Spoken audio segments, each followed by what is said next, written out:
Saudar os componentes da mesa e as pessoas aqui presentes, na pessoa do senador Rodrigo Hollenberg, agradecer o convite para estar nessa casa. A ideia realmente é integrar um pouco a nossa fala com o que foi originalmente apresentado pela Secretaria, que trouxe um panorama bastante realista do setor de transporte aéreo brasileiro. E agora trazer um pouco das iniciativas e dos desafios que a agência tem em permear essa atividade com a preocupação com a realização dos direitos do consumidor. Necessariamente eu preciso passar por um pouco da evolução do transporte, não vou me deter muito, dado o que já foi apresentado pela SAC, fazer um cotejo entre o transporte aéreo e como tem sido realizado o direito do consumidor nesse setor, aí trazer algumas perspectivas, enfocando ações já realizadas e alguns desafios que nós ainda temos pela frente. Bom, como já foi noticiado, o setor aéreo ele tem crescido em proporções bastante significativas. Ele cresce acima do que se observa do comportamento dessa atividade no mundo. Os dados que nós apresentamos ilustram isso. Assumindo o crescimento do período de 2003 a 2010, o Brasil cresceu 118%, enquanto o resto do mundo cresceu aproximadamente 40%. Você tem um crescimento médio desde 2002 sempre superior a 10% de taxa de crescimento. Pode passar. Todos os indicadores do setor, como o dado de RPK, que é o passageiro quilômetro transportado, ele mostra o quanto a demanda pelo transporte aéreo ela tem sido incrementada nos últimos tempos. Pode passar. Também, como apresentado, você tem esse crescimento ele trouxe, ainda que pouco significativo, mas ele tem desconcentrado o setor. Você percebe um crescimento das demais empresas, enfraquecendo o duopólio hoje exercido pela Gol e pela TAM. Esse mercado é um mercado que tem sido contestado, as barreiras regulatórias que foram retiradas do setor permitiram e facilitaram o acesso e a entrada de novas empresas, e isso tem se revelado na estrutura de mercado na atualidade. É claro que ainda há margens e a perspectiva é que esse cenário se melhore, mas os dados que nós temos mostram um início de desconcentração do setor. Em relação às tarifas, a gente tem saudado e tem sido noticiado com frequência o acesso que a população brasileira tem tido ao serviço de transporte aéreo. Isso é muito baseado no efeito renda que tem acontecido, mas também em função da redução dos preços médios das tarifas aéreas, né? Você percebe uma tendência de queda dessas tarifas médias ao longo dos últimos anos, o que nós entendemos que foi favorável e possibilitou o acesso de grande parte da população brasileira a esse modal de transporte. A matriz de transporte brasileira ainda é muito lastreada no transporte rodoviário, mas a nossa perspectiva é de que haja esse crescimento e o transporte aéreo avoque um pouco dessa demanda. Da mesma forma, você tem uma manutenção da quantidade de rotas ofertadas. Apesar de você ter menos aeroportos servidos, houve uma manutenção da quantidade de serviços e frequências ofertadas. Pode passar. Mas o que a gente observa é que, apesar do setor ter crescido e estar crescendo em um ritmo bastante acelerado, a nossa perspectiva de crescimento ainda é muito significativa. Quando você olha o índice de utilização do transporte aéreo, no nosso país ele é ainda muito pouco significativo. Considerando países com características geográficas semelhantes à nossa, como a Austrália e Estados Unidos, você tem um índice de utilização correspondente a superior a 4, batendo 5%. Ou seja, a população, as pessoas voam mais nesses países do que o que ocorre com a população brasileira. Então, a gente tem perspectiva de crescer e inverter esse gráfico. Pode passar. Bom, acho que, dado o fórum e o escopo da comissão, o grande mote da nossa discussão é como tem se dado a realização do direito do passageiro no setor. E aí, necessariamente, a gente passa por uma discussão sobre a evolução institucional que aconteceu no setor. Você sai de um segmento que era regulado e controlado pela pelos militares, e aí você tem uma transferência dessa atividade por civis, e você tem alguns marcos regulamentares ao longo desse período que marcam essa transição, que é o CDC de 1990, a portaria do DAC 676, que dispõe sobre as condições gerais de transportes, que vem em 2000. Você tem a constituição da agência em 2005 e, na sequência, algum avanço que se conseguiu introduzir no setor. Tem um fato relevante que acontece. Em 2007, houve uma discussão em torno da construção de um guia do passageiro, em que se buscava definir se os contratos de transportes...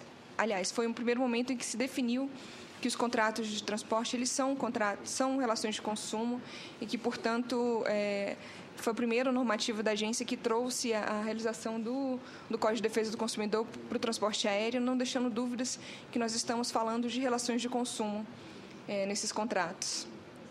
Pode passar.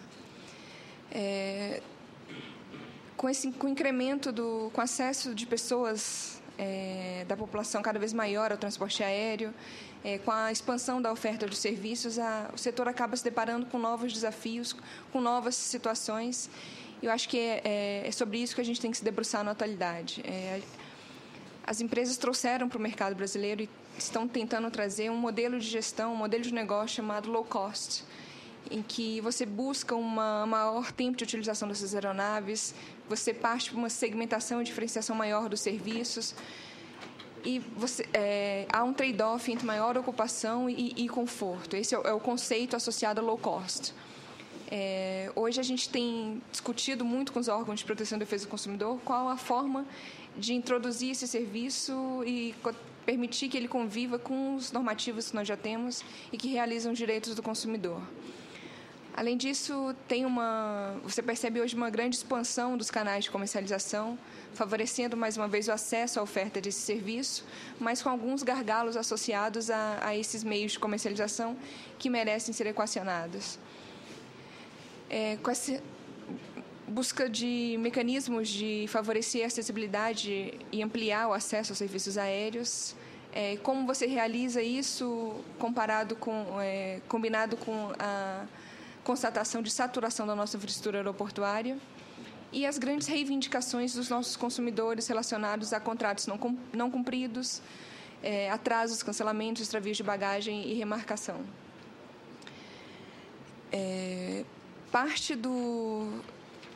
O senador colocou no início a preocupação com atrasos e cancelamentos. Eu posso exibir uma outra apresentação, eu infelizmente não inseri nesse slide, mas você observa que desde a crise denominada causa aérea no setor, você percebe que o sistema de aviação civil ele tem trabalhado mais coordenadamente. Isso tem se refletido em menores índices de atraso e cancelamento. Observe-se o final de ano que você teve.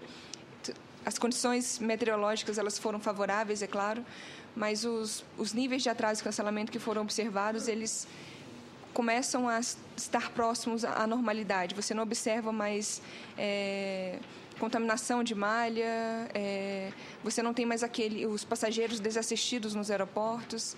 Houve, apesar do incremento e do aumento da quantidade de passageiros servidos pelo setor e em grande parte da saturação da nossa infraestrutura, você percebe uma tutela melhor do passageiro nos últimos anos. E as iniciativas do regulador, no intuito de promover o bem-estar e realizar a proteção da defesa do consumidor, tem sido na melhoria de tratamento de manifestações de passageiros, com a recepção, disponibilizando canais de comunicação com os passageiros. Hoje a agência dispõe de meios de recepção e tratamento, disciplinando melhor o conteúdo dos bilhetes aéreos, determinando aquilo que pode ser cobrado de forma dissociada ou não, favorecendo a comparação dos contratos de transporte aéreo, trabalhando a assistência que é devida ao passageiro em situações de descumprimento do contrato de transporte, como assistência como atrasos e cancelamentos, e forçando as empresas aéreas a se comprometerem com atendimento ao passageiro pelos demais canais disponíveis, possíveis, tanto presencial, telefônico, via internet. Pode passar. Bom, em termos de construção de canal de comunicação, o que a gente ressentia é que a agência, o passageiro, o usuário do transporte, do serviço regulado pela agência, ele não tinha canais de comunicação, primeiramente com a própria instituição. E aí foram construídos esses canais por meio de sistemas, redes de atendimento. No caso, hoje, a agência trabalha com o sistema Fox, que permite que o passageiro faça a sua reclamação tanto pelo sistema 0800, como o nosso formulário eletrônico na internet, ou pelos postos de atendimentos distribuídos nos principais aeroportos.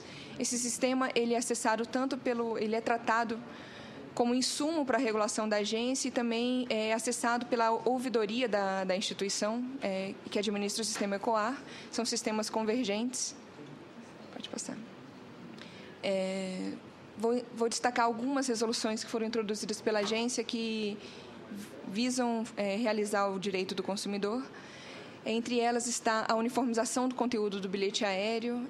Hoje há uma vedação de que sejam cobrados valores dissociáveis e o mesmo por uma empresa, o que favorece a comparação entre as passagens aéreas. O que nós estamos querendo dizer?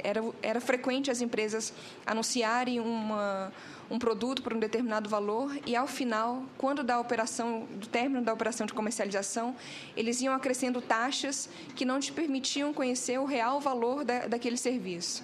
Então, a gente trouxe uma normativa impondo que o valor que tem que ser apresentado para o passageiro final é um valor completo, já inserindo as taxas, que lhe permita comparar o preço a ser pago pelo produto oferecido pelas mais diversas empresas aéreas, né? Além disso, a vedação de inserção nesses bilhetes de valores relativos à atividade de intermediação, que eventualmente se estabeleça com os prepostos do transportador e adquirente do bilhete aéreo, ou seja, essa é uma relação de intermediação, ela se dá entre a empresa aérea e os seus intermediários. O passageiro ele não pode ser onerado com esse tipo de arranjo comercial. Em 2010, também houve um avanço na tutela do passageiro no que tange à provisão da assistência e as garantias ao passageiro nas hipóteses de descumprimento dos contratos de transporte. Nós antecipamos no tempo algumas assistências que eram devidas e escalonamos ela também no tempo em função das necessidades que surgem ao passageiro nesse primeiro momento. O que a gente observa hoje, desde a edição da norma, é que, aliás, essa norma ela veio carregada com dois conteúdos, esse da obrigação de prestar assistência, mas também um caráter informacional, que é obrigando as empresas a divulgarem os direitos dos passageiros, em especial para os passageiros que se encontrem nessa situação. Então, hoje, essa norma obriga que o passageiro que esteja num check-in ou dentro de um portão de embarque e se deparar com uma situação de atraso do seu voo, é dever da empresa aérea informar quais são os direitos que lhe assistem nessas ocasiões e provê-los de facilidades como facilidade de comunicação, alimentação, acomodação e reacomodação em outros voos de empresas congêneres. Isso, a resolução procura trabalhar essas situações de atraso, cancelamento e preterição, observando o dano que cada uma dessas situações causa ao passageiro. Pode passar. Também, no final de 2011, foi editada... Havia uma preocupação da agência não apenas de se colocar à disposição para esclarecer, tutelar e estar acessível ao passageiro, mas também de obrigar as empresas aéreas que se comprometam com o cumprimento dos serviços que elas se dispõem a oferecer e que estejam presentes e disponíveis em todas as fases desse processo pelos canais disponíveis de comercialização e de acesso. Então, hoje, nos aeroportos e as empresas que movimentam passageiros, têm movimento superior a 500 mil passageiros por ano em determinado aeroporto, ele tem a obrigação de ter um posto presencial para orientar o passageiro e atender às necessidades do passageiro naquele local, além de manter sistema de atendimento via internet dotado de facilidades de comunicação e acessível aos seus usuários. E na linha do que já havia sido regulamentado pelo DPDC, do qual a gente teve a oportunidade de discussões, nós tivemos a oportunidade de participar, sujeitando na plenitude as disposições do sistema de atendimento ao consumidor via atendimento telefônico. Bom, isso é apenas um apanhado das principais iniciativas, mas nós sabemos que existem outros desafios e algumas perspectivas que merecem ser melhoradas, como transparência, repressão à infração e alguns outros temas em curso na agência que não estão diretamente relacionados à perspectiva do passageiro, mas que resultam numa melhoria da qualidade de serviço que lhes é ofertado. Bom, em termos de transparência, a agência... nós entendemos que a assimetria de informação é uma grande falha de mercado, ela merece e precisa ser bem tratada. E a principal informação nesse sentido é dotar os passageiros de informações sobre a qualidade dos serviços que eles contratam, sobre os dados de regularidade e pontualidade desses serviços. Então, a nossa proposta isso já está já está pautado na diretoria, já está em discussão de diretoria. É uma proposta de obrigar as empresas aéreas a divulgarem em suas páginas, no momento de vendas, seus dados de atraso e cancelamento, a fim de que não só o preço possa orientar a escolha do passageiro, mas também o dado de atraso e cancelamento a que aquele voo se sujeita, né? Nós entendemos que essa é uma medida que visa reduzir essa assimetria de informação e ela ela favorece o processo de escolha do passageiro, né? Além de alinhar o interesse do passageiro. Então, a ideia também é que, junto aos canais de comunicação do aeroporto, sejam divulgados os dados de atrasos e cancelamento também da empresa aérea, que isso seja exibido constantemente nos aeroportos, de modo que as pessoas tenham conhecimento da performance dessas empresas naqueles aeroportos. Pode passar. Há também uma reivindicação que, sempre que temos oportunidade de falar dentro de algum projeto de lei ou fazer encaminhamento junto ao Executivo, é uma proposta de aumentar o valor das multas hoje passíveis de aplicação pela agência. Em geral, as agências reguladoras dispõem em suas leis de um dispositivo que estabelece o valor máximo de multas. Esse valor é bastante significativo e permanece a competência dessa instituição de graduar essas multas, mas dado esse valor estabelecido em lei. Os nossos valores são pouco significativos e a nossa intenção é alterar o CBA, permitindo que as nossas multas tenham um valor mais expressivo, de modo a impactar definitivamente o comportamento das empresas e aumentando a eficácia das nossas punições. Dada essa construção desse novo parâmetro de penalização, a nossa ideia também é trazer novas tipificações, como criação de conceitos de falhas críticas e falhas crônicas no setor. Enquanto regulador, a nossa preocupação é também em relação ao comportamento da empresa, no tocante à exploração da sua malha aérea. Entender como ela opera essa malha aérea, se ela é eficiente na prestação dessa malha, são parâmetros que a gente pretende incorporar e trabalhar as distorções dessa malha. Lembrando que nós estamos falando de uma indústria que opera em rede e é por isso que a nossa preocupação é como é o comportamento da empresa na gestão dessa malha. Então, o conceito de a punição de eventos de atrasos e cancelamentos crônicos visa a inibir o comportamento daquela empresa que tem um cancelamento reiterado de um determinado voo.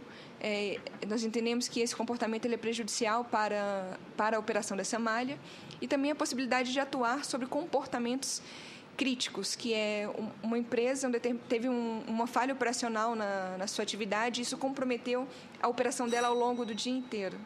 Eu já estou concluindo. Então, a nossa ideia é trabalhar essas condutas penalizáveis atuando sobre a eficiência da malha aérea. Pode passar, por favor.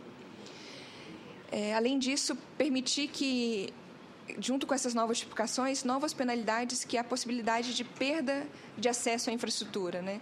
Sancionar a empresa num acesso à infraestrutura que é um bem muito escasso e caro para ela, né?